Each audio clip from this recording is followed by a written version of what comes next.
नमस्कार। Vision IAS के news today के इस अंक में आप सभी का स्वागत है। इस अंक में हम आपके लिए लेकर आए हैं यूपीएससी परीक्षा की दृष्टि से महत्वपूर्ण कुछ अहम खबरें। इस अंक के साथ मैं हूँ दिव्या सिंह।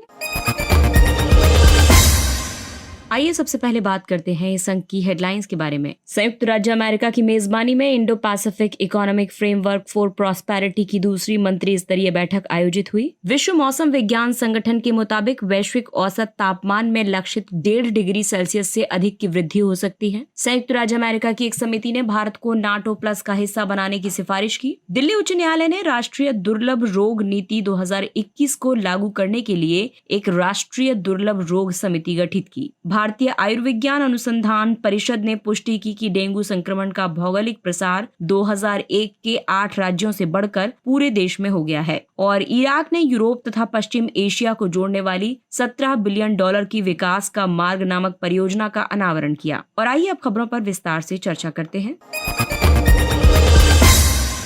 और आइए सबसे पहले बात करते हैं इंडो पैसिफिक क्षेत्र की। संयुक्त राज्य अमेरिका की मेजबानी में Indo Pacific economic framework for prosperity की दूसरी मंत्री स्तरीय बैठक आयोजित हुई है। इसको शॉर्ट फॉर्म में हम IPEF कहेंगे। IPEF संयुक्त राज्य अमेरिका के नेतृत्व में 14 भागीदार देशों का एक फ्रेमवर्क है। इस फ्रेमवर्क का उद्देश्य पारस्परिक संबंधों को मजबूत करना और हिंद प्रशांत क्षेत्र को प्रभावित करने वाले महत्वपूर्ण आर्थिक और व्यापारिक मामलों में संलग्न होना है। IPEF के सदस्य देश हैं संयुक्त राज्य America, Bharat, Australia, Brunei, Fiji, Indonesia, Japan, दक्षिण Korea, Malaysia, New Zealand, Philippines, Singapore, Thailand और वियतनाम। IPEF के 4 स्तंभ हैं। पहला स्तंभ है व्यापार, दूसरा स्तंभ है आपूर्ति श्रृंखला, तीसरा स्तंभ है स्वच्छ अर्थव्यवस्था और चौथा स्तंभ है निष्पक्ष अर्थव्यवस्था। भारत IPEF के स्तंभ 2, स्तंभ 3 और स्तंभ 4 में शामिल हो गया है, जबकि स्तंभ 1 में उसे पर्यवेक्षक का दर्जा प्राप्त है। IPEF की दूसरी मंत्री स्तरीय बैठक में आपूर्ति श्रृंखला के तहत वार्ताएं काफी हद तक संपन्न हो चुकी हैं। इसके अलावा अन्य स्तंभों की दिशा में भी अच्छी प्रगति के संकेत मिले हैं। इस बैठक के और भी कई निष्कर्ष निकले हैं, जैसे कि स्तंभ 2 में आपूर्ति श्रृंखला की बात की गई, तो इसके तहत संकट निवारण उपायों के माध्यम से आपूर्ति श्रृंखलाओं को लचीला और अच्छी तरह से एकीकृत किया जाएगा।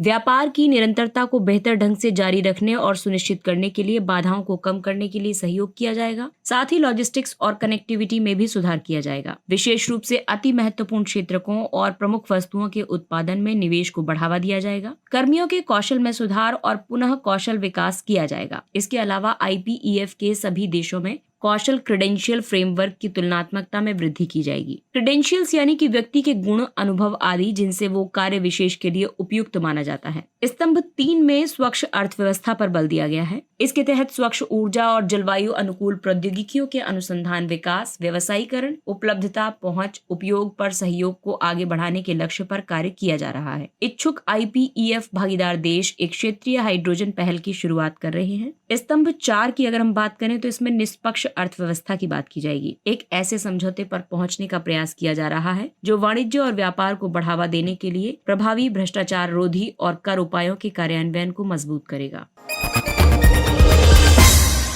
अगली खबर विश्व मौसम विज्ञान संगठन से संबंधित है। ये जलवायु परिवर्तन पर आधारित खबर है। विश्व मौसम विज्ञान संगठन ने कहा कि वैश्विक औसत तापमान में लक्षित 1.5 डिग्री सेल्सियस से अधिक की वृद्धि हो सकती है। WMO ने पूर्वानुमान जारी किया है कि 2100 से बहुत पहले ही वैश्विक औसत तापमान में लक्षित 1.5 डिग्री सेल्सियस से ज्यादा की वृद्धि दर्ज की जा सकती है। WMO ने the global annual to decadal climate update 2023 से 27 और स्टेट ऑफ ग्लोबल क्लाइमेट 2022 शीर्षक से 2 रिपोर्ट्स जारी की हैं। इन रिपोर्ट्स के मुताबिक 2027 तक वैश्विक औसत तापमान 1.5 डिग्री सेल्सियस तक बढ़ सकता है। वर्ष 2015 के पेरिस समझौते के तहत पक्षकारों ने औसत तापमान वृद्धि को पूर्व औद्योगिक स्तरों पर 2 डिग्री सेल्सियस के नीचे तक सीमित रखने का संकल्प लिया था। हालांकि वर्तमान लक्ष्य 2100 तक इसे 1.5 डिग्री सेल्सियस तक सीमित रखने का निर्धारित किया गया है। इस लक्ष्य को 2018 में जलवायु परिवर्तन पर अंतर सरकारी पैनल यानी IPCC ने वैश्विक लक्ष्य के रूप में समर्थन दिया था। हालांकि लघु द्वीपीय देशों को 2 डिग्री सेल्सियस का लक्ष्य स्वीकार नहीं था, क्योंकि इससे उनके अस्तित्व पर खतरा पैदा हो सकता है। 1.5 डिग्री सेल्सियस लक्ष्य से पृथ्वी को लगातार और तीव्र हीट वेव, सूखा, भारी वर्षा, समुद्री जल स्तर में वृद्धि जैसे और अधिक जलवायु संकटों से प्रभावित होने से बचाया जा सकता है। लक्ष्य को पूरा करने में असमर्थता के कई कारण हैं। दरअसल अमेरिका, जापान, रूस और कनाडा जैसे विकसित देशों ने अपने जलवायु संकल्पों को पूरा करने में बहुत कम प्रगति की है, और यही देश ऐसे हैं जो ज्यादा ग्रीन हाउस गैस उत्सर्जन के लिए ऐतिहासिक रूप से भी जिम्मेदार हैं, क्योंकि यहाँ पर औद्योगिक क्रांति सबसे पहले हुई थी। इसके अलावा अगर हम देखें तो कोविड-19 महामारी के प्रभाव को कम करने के लिए शुरू किए गए बिल्ड बैक समाधान संधारणीय नहीं है। अब ऐसे में लक्ष्य से ज्यादा तापमान वृद्धि के कई दुष्प्रभाव होंगे। जलवायु पर इसके प्रभाव की अगर हम बात करें तो आर्कटिक पर समुद्री बर्फ मुक्त ग्रीष्मकाल रहेगा। 1.5 डिग्री सेल्सियस तक अगर वृद्धि होती है तो प्रत्येक शताब्दी में एक बार की आर्कटिक की समुद्री बर्फ ग्रीष्मकाल में बिल्कुल पिघल जाए। और अगर तापमान 2 डिग्री सेल्सियस की वृद्धि करता है तो आर्कटिक में ऐसी स्थिति हर दशक में एक बार आएगी। वहीं अगर समुद्री जल स्तर में वृद्धि की बात करें तो 2100 में बाढ़ का सामना करना पड़ सकता है। अगर 1.5 डिग्री सेल्सियस तक की वृद्धि होती है तो इससे वैश्विक स्तर पर 31 से 69 मिलियन लोग प्रभावित होंगे, और अगर 2 डिग्री सेल्सियस की वृद्धि होती है तो वैश्विक स्तर पर 32 से 80 मिलियन लोग प्रभावित होंगे। चरम गर्मी का जहां पर प्रत्येक 5 वर्षों में कम से कम एक बार सामना करना पड़ता है, तापमान 1.5 डिग्री सेल्सियस होने पर लगभग 14% वैश्विक आबादी प्रभावित होगी, और अगर 2 डिग्री सेल्सियस की वृद्धि होती है तो लगभग 37% वैश्विक आबादी प्रभावित होगी। गंभीर सूखे की स्थिति देखें तो प्रभावित शहरी आबादी में वृद्धि होगी। 1.5 डिग्री सेल्सियस तापमान की वृद्धि पर वैश्विक स्तर पर 350 मिलियन से ज्यादा आबादी प्रभावित होगी। वहीं ये 2 डिग्री सेल्सियस होने पर वैश्विक स्तर पर 411 से ज्यादा मिलियन आबादी प्रभावित होगी। प्रवाल भित्तियां 70 से 90% नष्ट हो जाएंगे 1.5 डिग्री सेल्सियस की सिचुएशन में, और अगर तापमान 2 डिग्री सेल्सियस तक हो जाता है तो 99% प्रवाल नष्ट हो जाएंगे। वहीं वनस्पति और जंतुओं की अगर हम बात करें तो प्रजातियां अपना आधे से ज्यादा पर्यावास क्षेत्र खो देंगी, जिसमें कि अगर 1.5 डिग्री टेम्परेचर रहता है तो 6% कीट, 8% पादप और 4% कशेरुकी प्राणी अपना पर्यावास क्षेत्र खो देंगे। वहीं यही टेम्परेचर अगर 2 डिग्री सेल्सियस की वृद्धि कर जाए तो 18% कीट, 16% पादप और 8% कशेरुकी प्राणी अपना पर्यावास क्षेत्र खो देंगे, यानी कि ये लगभग 2 गुना हो जाएगा।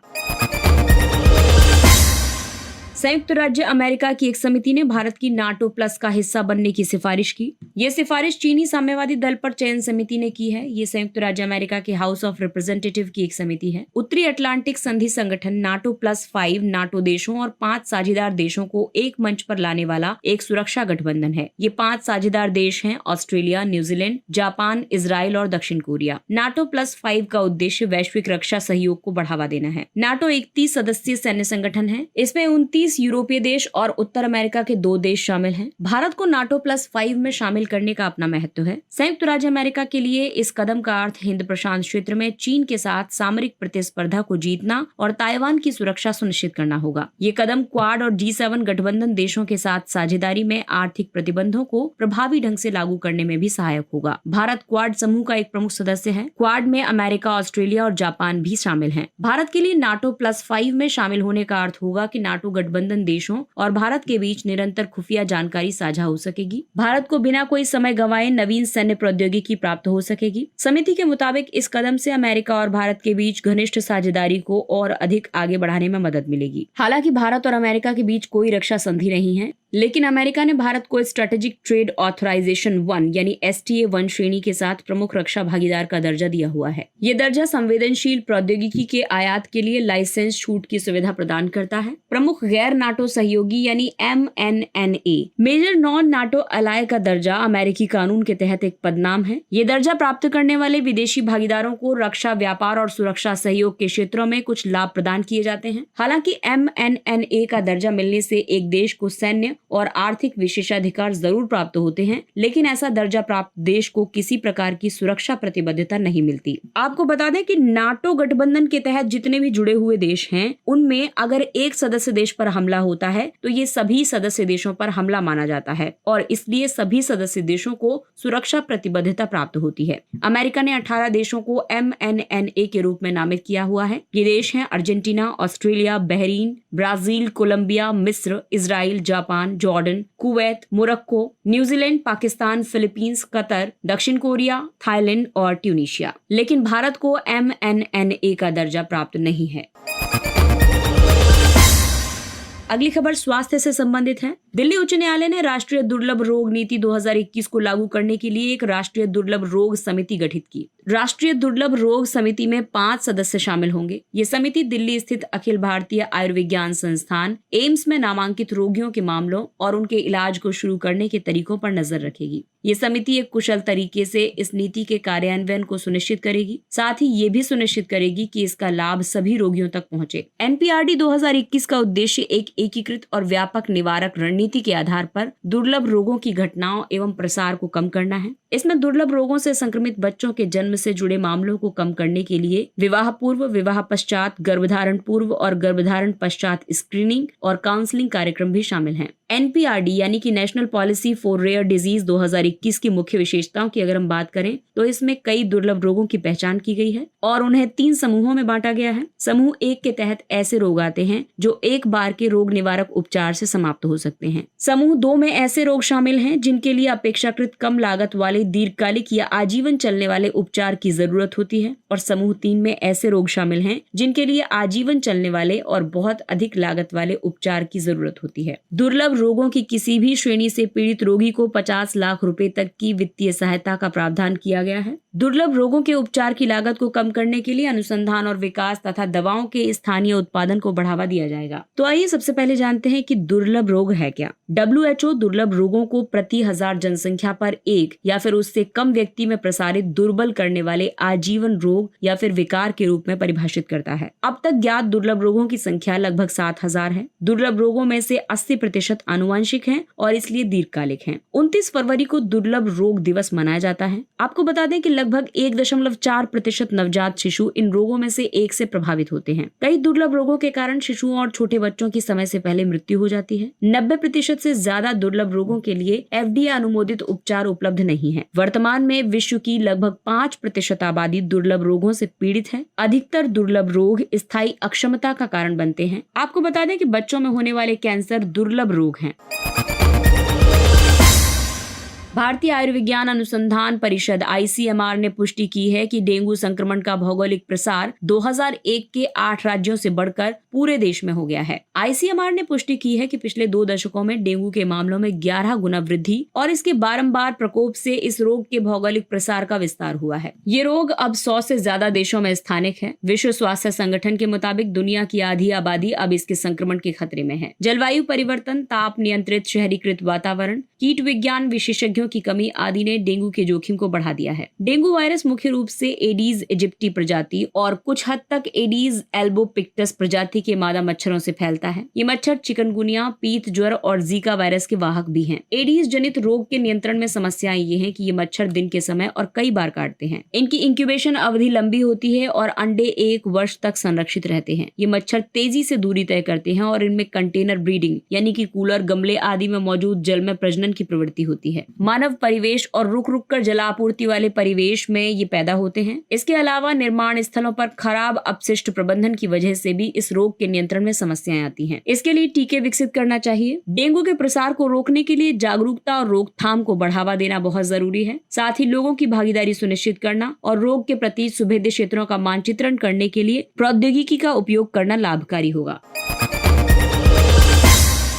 अगला टॉपिक है, इराक ने यूरोप और पश्चिम एशिया को जोड़ने वाली $17 बिलियन की विकास का मार्ग नामक परियोजना का अनावरण किया है। इराक की महत्वाकांक्षी विकास का मार्ग यानी रूट ऑफ डेवलपमेंट परियोजना एक सड़क और रेल अवसंरचना परियोजना है। ये परियोजना यूरोप, पश्चिम एशिया और एशिया को जोड़ेगी। इसमें इराक के तेल समृद्ध दक्षिणी भाग में ग्रैंड फॉ पोर्ट के विकास की भी परिकल्पना की गई है। ये पोर्ट इसे तुर्की की सीमा से जोड़ता है। साथ ही इसमें पोर्ट से सटे एक स्मार्ट औद्योगिक शहर को विकसित करना भी प्रस्तावित है। इस मार्ग का तो ये भी है कि ये क्षेत्र के देशों के बीच परस्पर निर्भरता को बढ़ावा देगा। इससे क्षेत्र में शांति को प्रोत्साहन मिलेगा। इस परियोजना को एक प्रमुख क्षेत्रीय परिवहन केंद्र के रूप में प्रस्तुत किया गया है। ये एशिया और यूरोप के बीच यात्रा के समय को कम करके मिस्र की स्वेज नहर की प्रतिद्वंदी होगी। इसके अंतर्गत इराक में शिया पवित्र स्थलों और हज यात्रा के लिए सऊदी अरब के पवित्र शहर मक्का के लिए पर्यटकों और तीर्थयात्रियों के परिवहन को सुविधाजनक बनाने की भी परिकल्पना की गई है। ये सतत गैर तेल अर्थव्यवस्था का एक प्रमुख स्तंभ है और साथ ही इससे इराक के विशाल क्षेत्रों का विकास भी होगा। इराक को उम्मीद है कि इससे उसके बुनियादी ढांचे के विकास में मदद मिलेगी, जो 2003 में अमेरिकी आक्रमण और उसके बाद की युद्ध तथा इस्लामिक स्टेट समूह के खिलाफ लड़ाई से नष्ट हो गया है।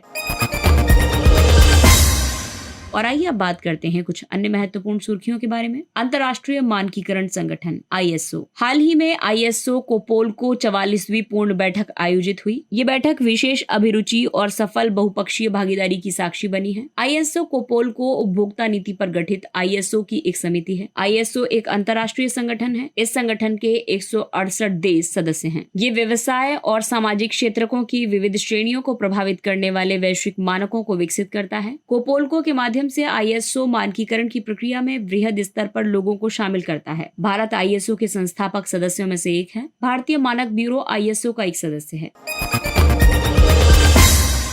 दुष्प्रचार पर कोड ऑफ प्रैक्टिस। ट्विटर ने यूरोपीय संघ के स्वैच्छिक दुष्प्रचार पर कोड ऑफ प्रैक्टिस से स्वयं को अलग कर लिया है। यूरोपीय संघ के डिजिटल सर्विसेज एक्ट के तहत ट्विटर प्लेटफॉर्म को एक वेरी लार्ज ऑनलाइन प्लेटफॉर्म के तौर पर कानूनी रूप से नियमों का अनुपालन करना आवश्यक है। DSA यानी डिजिटल सर्विसेज एक्ट विश्व स्तर पर अपनी तरह का पहला विनियामकीय टूल बॉक्स है। ये ऑनलाइन मध्यवर्तियों के लिए विनियामकीय कार्यप्रणाली के लिए एक मानदंड निर्धारित करता है। कोड ऑफ प्रैक्टिस को 2022 में जारी किया गया था। इसका उद्देश्य दुष्प्रचार और फेक न्यूज के माध्यम से की जाने वाली मुनाफाखोरी को रोकना, पारदर्शिता को बढ़ावा देना और बॉट्स तथा फेक अकाउंट्स के प्रसार को रोकना था।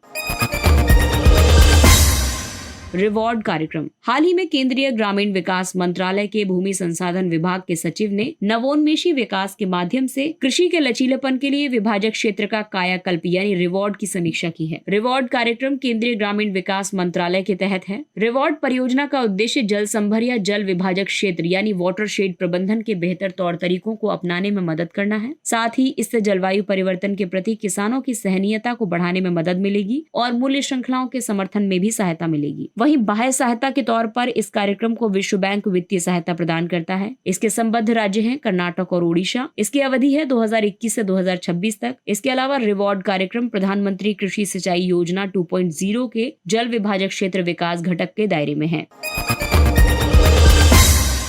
फूको पेंडुलम नवनिर्मित संसद भवन की एक प्रमुख विशेषता है। इसे कॉन्स्टिट्यूशनल गैलरी क्षेत्र में स्थापित किया गया है। इसे राष्ट्रीय विज्ञान संग्रहालय परिषद कोलकाता ने डिजाइन और स्थापित किया है। फूको पेंडुलम का नाम फ्रांसीसी भौतिक विज्ञानी जीन फूको के नाम पर रखा गया है। इन्होंने पहली बार 1851 में पृथ्वी के घूर्णन को प्रदर्शित करने के लिए इसका इस्तेमाल किया था। इसकी मदद से पृथ्वी के घूर्णन का पहली बार सुव्यवस्थित प्रदर्शन किया गया था। ये प्रदर्शन खगोलीय पर्यवेक्षणों की बजाय प्रयोगशाला उपकरण का उपयोग करके किया जाता है।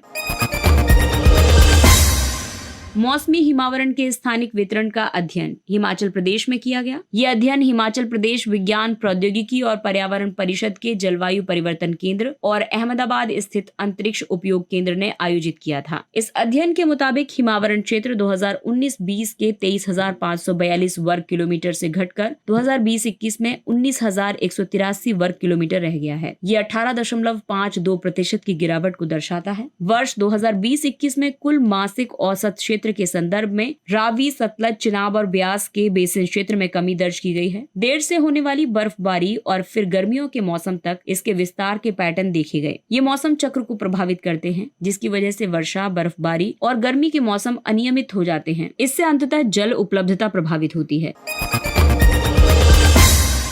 अगला टॉपिक है समुद्री सैन्य अभ्यास अल-मोहेद अल-हिंदी 2023। ये भारतीय नौसेना और रॉयल सऊदी नेवल फोर्स के बीच आयोजित एक द्विपक्षीय अभ्यास है। अगला टॉपिक है गोंगाडी शॉल। अहमदाबाद के नेशनल इंस्टीट्यूट ऑफ डिजाइन के पूर्व छात्रों ने तेलंगाना के ऊनी गोंगाडी शॉल का उपयोग करके किसानों के लिए सभी मौसम के अनुकूल जूतों का निर्माण किया है। गोंगाडी स्वदेशी कुरुमा और कुरुबा नामक चरवाहा समुदायों द्वारा तैयार किए जाने वाला एक पारंपरिक ऊनी कंबल है। इसे तैयार करने के लिए स्वदेशी दक्कनी भेड़ के ऊन का उपयोग किया जाता है। इस भेड़ को स्थानीय रूप से नल्ला गोर्रे के रूप में जाना जाता है। ये मोटा ऊनी कंबल अपने टिकाऊपन और विविध उपयोगों के लिए प्रसिद्ध है। समय के साथ इसका रंग फीका पड़ने की बजाय और गहरा होता जाता है। इसे प्राकृतिक या सिंथेटिक रंगों का उपयोग किए बिना जैविक रूप से बनाया जाता है। और आइए अब बात करते हैं सुर्खियों में रहे व्यक्तित्व के बारे में। अल्लामा मोहम्मद इकबाल का जन्म सियालकोट में हुआ था और वे वहीं रहते थे। उन्होंने अरबी, फारसी और उर्दू में शिक्षा ग्रहण की थी। वे दर्शन शास्त्र पढ़ाते थे और वकालत के पेशे से भी जुड़े हुए थे। बाद में वे राजनीति में शामिल हुए और दूसरे गोलमेज सम्मेलन में भी भाग लिया। उन्हें एक अलग राष्ट्र के रूप में पाकिस्तान के विचार को प्रस्तुत करने के लिए जिम्मेदार ठहराया जाता है। किंग जॉर्ज पंचम ने उन्हें नाइटहुड की उपाधि प्रदान की थी। उनके व्यक्तित्व का महत्वपूर्ण मूल्य दृढ़ विश्वास था। और आइए अब चर्चा करते हैं सुर्खियों में रहे स्थल के बारे में। सोमालिया, यहाँ की राजधानी मोगादिशु है। वर्ष 2024 में सोमालिया प्रत्यक्ष सार्वभौमिक मताधिकार को लागू करेगा। सोमालिया अफ्रीका महाद्वीप की मुख्य भूमि के सबसे पूर्व में स्थित देश है। ये देश हॉर्न ऑफ अफ्रीका प्रायद्वीप का हिस्सा है। सोमालिया उत्तर में अदन की खाड़ी, पूर्व में हिंद महासागर, पश्चिम में केन्या और इथियोपिया तथा उत्तर पश्चिम में जिबूती से घिरा हुआ है। सोमाली प्रायद्वीप मुख्य रूप से नवीन चूना पत्थर और बलुआ पत्थर की संरचनाओं से निर्मित एक पठारी क्षेत्र है। यहाँ की प्रमुख नदियां हैं जुब्बा और शबेले और सर्वोच्च बिंदु है सुरुद कैड। इसके साथ ही ये अंक समाप्त होता है। अगले अंक में फिर मुलाकात होगी कुछ अन्य महत्वपूर्ण खबरों के साथ। तब तक अपने लक्ष्य के लिए तत्पर रहिए और अगर आपको हमारा कंटेंट अच्छा लगता है तो इसे लाइक, सब्सक्राइब और शेयर जरूर करें। और अब हमें यानी विजन आईएएस की पूरी टीम को दीजिए इजाजत। नमस्कार।